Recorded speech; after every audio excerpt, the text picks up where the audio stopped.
अपन के लिए पेट्रोल जरूरत नहीं है, तालियों से एवरेज देते हैं, थोड़ा सा बजाते रहिए ना। एक मैंने कविता लिखी, चूंकि ये भौतिकवाद का युग, किसी महापुरुष ने कहा है कि जिस दिन पुस्तक सड़क के किनारे और जूते कांच के शोरूम में रखे जाने लगे, उस दिन समझ लेना इस देश को पुस्तकों की नहीं जूतों की जरूरत हो चुकी है। तब मैं एक कविता पढ़ता हूं कि राम जी के देश में आपकी चेतना को ललकारने का प्रयास करता हूं कि राम जी के देश में एक ऐसी आफत आ गई, रामायण को भूलकर थिएटर की आदत छा गई। बिंद हिमाचल यमुना गंगा हमको कुछ नहीं याद है, और कैट करीना से व्हाट्सएप पर करते हम फरियाद हैं। पीपल नीम और तुलसी की अब हमको नहीं जरूरत है, पॉन्ड्स निविया से ही तो अपनी सेल्फी खूबसूरत है। और भारत माँ की खातिर जो हंसकर फांसी पर झूल गए, मुन्नी शीला के चक्कर में हम भगत सिंह को भूल गए। भूल गए श्लोक भजन और गीता के उपदेशों को, भूल गए मीरा कबीर के दिए गए संदेशों को। और पता नहीं संस्कृति का और संस्कार भी गोल हुए। राम रहीम रन आउट हुए तो आसाराम जी बोल्ड हुए। राम रहीम। ओ अंतिम 4 पंक्तियां इस कविता की सुनिए कि फेसबुक और व्हाट्सएप पे जनता मस्तानी हो गई, फेसबुक और व्हाट्सएप पे जनता मस्तानी हो गई। भूल गए चाणक्य को हम और गूगल जी ज्ञानी हो गए। भूल गए हम राष्ट्रगीत और राष्ट्रगान भी याद नहीं। तू चीज बड़ी है मस्त मस्त में दुनिया दीवानी हो गई।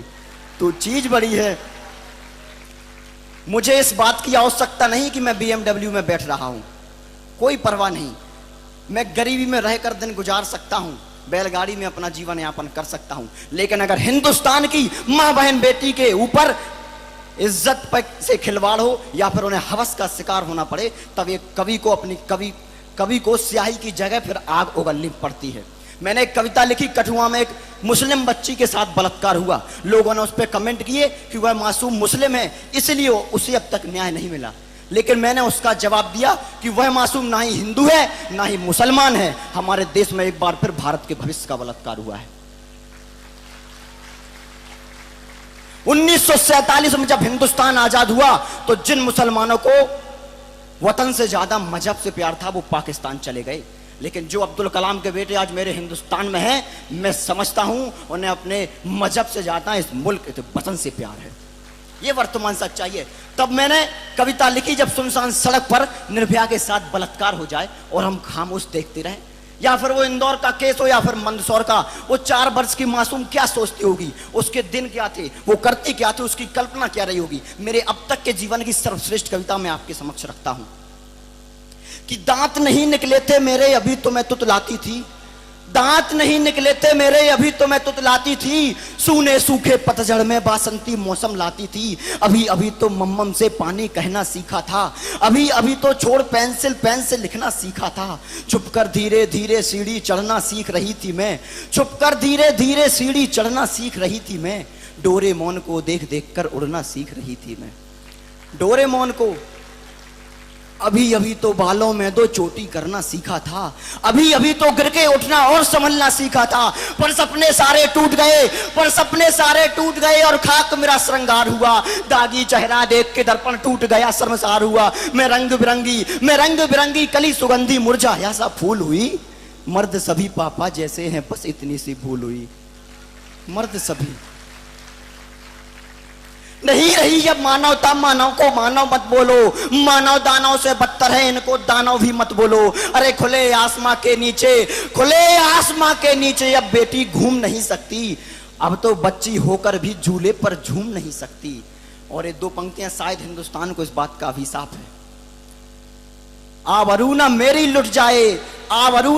लुट जाए, ये सोच सोच घबराती है। इसी बात के भय से बेटी कोख में ही मर जाती है।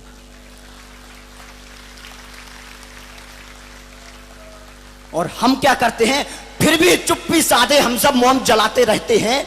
आग लगी जो प्रतिशोध की उसे बुझाते रहते हैं। बेटी बचाओ और पढ़ाओ कह जाती सरकार यहाँ, मगर हवस से इज्जत की बह जाती पतवार यहाँ। अरे उनकी सजा क्या होनी चाहिए, मैं अंतिम पंक्तियां पढ़ता हूँ। कोर्ट कचहरी बलात्कारियों को ले जाना बंद करो, हो जाए मजबूर मौत को उचित एक प्रबंध करो। हैवान न जन्मे धरती पर, फिर ऐसा एक झटका दो, गोली मारो छाती पर और चौराहे पे लटका दो। गोली मारो छाती पर और चौराहे पर लटका दो। काट दिए जाएं जब पर तितली कैसे उड़ पाएगी। अगर बेटी नहीं बचेगी तो बेटी कैसे पढ़ पाएगी। अगर बेटी नहीं बचेगी तो। 4 पंक्तियां आपसे अनुरोध की पढ़ता हूं, अंतिम पंक्तियां। अभिमन्यु की बात हुई तब मैंने लिखा कि मुझे छोड़कर आप गए तो हम भी ये कह जाएंगे, बीच भंवर में साथ छोड़ने वाले भी बह जाएंगे। यदि समन में अर्जुन बनना है तो पूरी बात सुनो।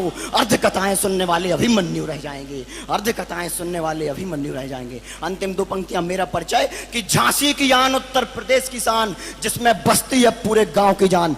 इस नाचीज का नाम है पंकज पंडित और मेरा देश भारत महान। जय हिंद, जय भारत।